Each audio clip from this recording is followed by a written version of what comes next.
होने के हवाले से फैसल साहब, गालिब का ये शेर देखिए कि हस्ती के मत फरेब में आ जाइयो असद, हस्ती के मत फरेब में आ जाइयो असद, आलम तमाम हल्का-ए दामे ख्याल है। वाह वाह वाह। आलम तमाम हल्का-ए दामे ख्याल है।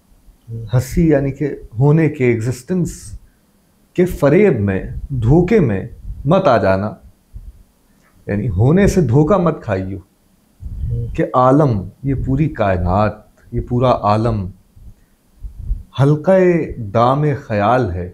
एक हल्का है, एक लूप है। किस चीज़ का? ख्यालात के ट्रैप का। वाह वाह। यानी ख्यालात के जाल का एक हल्का है ये आलम। वाह वाह।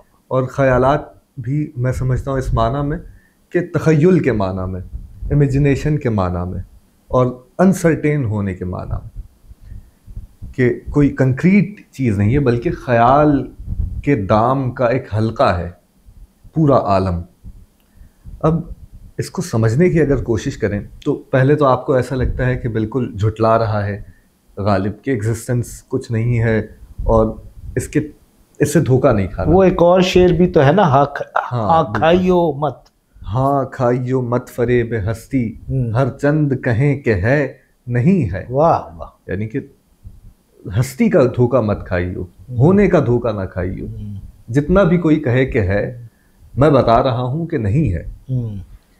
अब आप जब इन दो अशार को समझने की कोशिश करते हैं तो मुझे ये समझ में आता है कि गोया गालिब आपको ये नहीं कह रहे कि हस्ती है ही नहीं कोई चीज़, बल्कि वो ये कह रहे हैं कि जो होना है उसका जो गुरूर है एक होने का, कि मैं कुछ हूँ और वो क्या हूँ के दरमियान की जो जंग है, उसको, उस धोखे में मत आ जाना।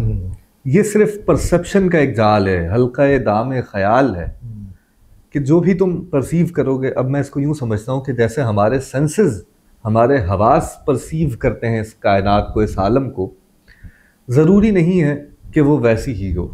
लेकिन इस शेर में कम अज़ कम मैं समझता हूँ कि गालिब कह रहे हैं कि उसके जाल में मत आओ, उस होने के परसेप्शन के चुंगल में मत फंसो। ये जो शेर है, जब ये हस्ती की बात करता है, हस्ती क्या चीज़ है? बीइंग जिसे कहते हैं, पूरे के पूरे फलसफे लिखे गए हैं इसके ऊपर। हस्ती, जब आप ये कहते हैं कि मैं क्या हूं और दुनिया क्या है, तो आप क्या बयान कर रहे हैं? आप बेसिकली, जैसे आपने कहा, होना बयान कर रहे हैं, बीइंग, स्टेट ऑफ बीइंग, हस्ती को बयान कर रहे हैं। गालिब इस शेर में इशारा ये कर रहा है कि ये जो तुम हो और तुम इर्द गिर्द जो चीज़ों को देख रहे हैं, इनके फरेब में नहीं आना। इनका फरेब ये नहीं है कि ये एग्जिस्ट नहीं करते, इनका फरेब ये है कि तुम समझते जो हो कि तुम क्या हो और ये क्या चीज़ें हैं, यानी जो तुम्हारा परसेप्शन है इस रियलिटी का, उसके फरेब में नहीं आना।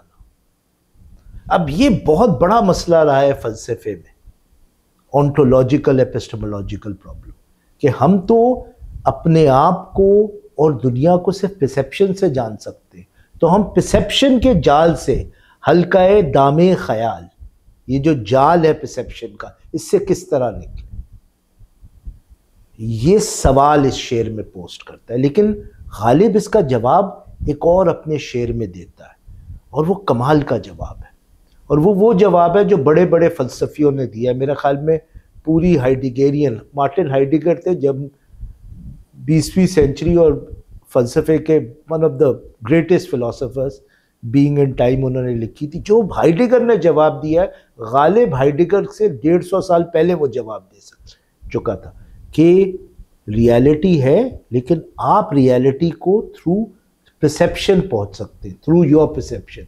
इमैनुअल कांट ने भी ये प्रॉब्लम आइडेंटिफाई किया था कि आप रियलिटी को किस तरह जाने। गालिब इसका क्या जवाब देता है? हाइडिगर भी यही देता है, कहता है अपनी हस्ती ही से हो जो कुछ हो, आगही गर नहीं गफलत ही से। कहता है मियाँ, at the end of the day होना ही है,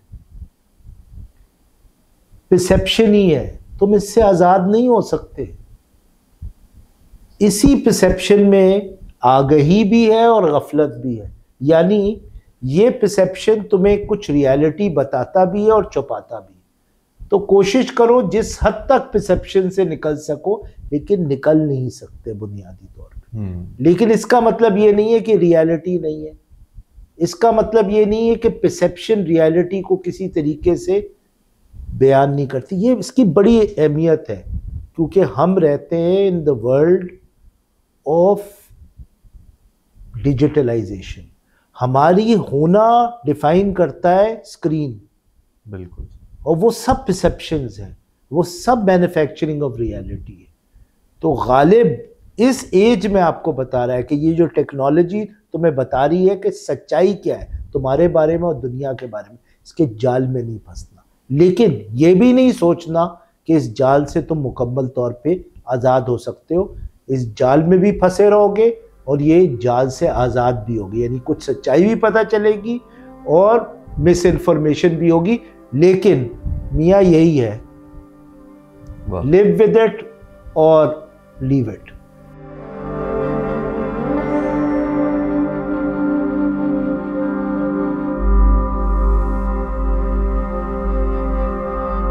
मीर साहब का ये कमाल का शेर देखिए, हाँ, आलम किसू हकीम का बांधा तिलिस्म है, कुछ हो तो एतबार भी हो कायनात का। वाह, कुछ हो तो एतबार भी हो कायनात का।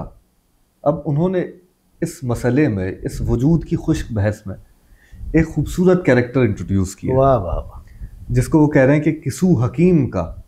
अब वो इस कायनात के हवाले से कह रहे हैं कि ये कायनात किसी हकीम की, किसी सेज की बनाई हुई एक इंचांटमेंट है, एक तिलिस्म है। वाह, आलम किसू हकीम का बांधा तिलिस्म है, कुछ हो तो एतबार भी हो कायनात का। अब बुनियादी तौर पर वो एतबार करने की बात कर रहे हैं कि भाई इतना सादालोह इंसान को नहीं होना चाहिए कि जो कुछ उसके परसेप्शन में आया, जो कुछ उसने परसीव किया, जो कुछ उसने देखा, वो उस पर एतबार भी कर ले। देखना उसकी मजबूरी है, एतबार करना उसकी मजबूरी नहीं है। जाहिर है, जैसे अब हमने पिछली गुफ्तगू में गालिब के हवाले से कहा कि भाई गालिब भी हमें ये बताते हैं कि आप परसेप्शन से निकल नहीं सकते, लेकिन उन पर अंधा एतबार करना ये आपकी इख्तियार में है। तो वो कह रहे हैं कि मैं इस पर एतबार क्यों करूं, मुझे तो यूं लगता है कि ये किसी हकीम के, किसी बहुत चालाक वाइज सेज का बांधा हुआ एक तिलिस्म है। अब तिलिस्म की खास बात ये होती है कि वो आपको अपने अंदर उलझा लेता है। जैसे कोई जादू आप जब देखते हैं तो उस जादू में जो चीज़ वो छुपाना चाहता है वो छुपा लेता है जबकि सामने होती है, और जो वो दिखाना चाहता है पहलू वो दिखा देता है। तो ये भी कह रहे हैं कि ये पूरा आलम एक तिलिस्म की तरह है कि वहाँ पर दोनों चीज़ें, सच भी मौजूद है और झूठ भी मौजूद है। लेकिन आप एतबार ना करें, इतने सादा लौह नहीं हो जाएं कि इस आलम के परसेप्शंस पर एतबार भी करने लगे। या जैसे अब आपने कहा था एक और शेर जो आपने कहा था कि मैन्युफैक्चर करते हैं हम यहाँ पर ख्यालात को, इस रियलिटी को अपने लिए। तो मीर ने उसके लिए भी एक कमाल की बात कही है कि ये तवहुम का कारखाना है या वही है जो एतबार किया। अब दोनों शेरों में एतबार का लफ्ज इस्तेमाल करते हैं। वाह, और दोनों दफा माना समझाते हैं। वाह, कि पहले जो एतबार नहीं करना है वो क्यों नहीं करना, और जब दूसरी दफा एतबार करना है तो क्यों करना है, क्योंकि यहाँ वही है जो एतबार किया, तो वही कुछ तुम्हारे लिए बीइंग होगा जिसका तुम एतबार करोगे। और तवहुम का कारखाना कह के ये बता दिया कि भाई ये सब फॉल्सिफिकेशन का एक तरह से फैक्ट्री है, कारखाना है, जहां पर ये सारे वहम ईजाद होते हैं, बनते हैं, और फिर इस कारखाने से रियलिटीज निकल के आती हैं। फिर इनमें से जिस हकीकत को तुम चाहो एतबार करके उसी को अपने लिए हकीकत बना लो। वाह वाह। लेकिन मेरे ख्याल में मीर साहब जो है, दो तरीके से गालिब ने जो ऑन्टोलॉजिकल और एपिस्टेमोलॉजिकल प्रॉब्लम आइडेंटिफाई किया है, और फिर जैसे हमने कहा कि उसने गालिब ने उसकी एक सलूशन भी दी है। आ गई गर नहीं गफलत ही सही। मीर साहब उस मसले को और एक अपने अंदाज में समझाते हैं और फिर अपने अंदाज में उसका हल बताते हैं। ये एक अल्टीमेटली एक मिस्ट्री है। सबसे बड़ी मिस्ट्री तो ये है कि भाई व्हाई आर वी हियर, ये कायनात क्यों वजूद में आई है। मतलब ये जो मिस्ट्री का कॉन्सेप्ट है ना, गालिब तो उसको रखता है कि इस रियलिटी को आप नहीं जान सकते क्योंकि आप परसेप्शन में फंसे हुए।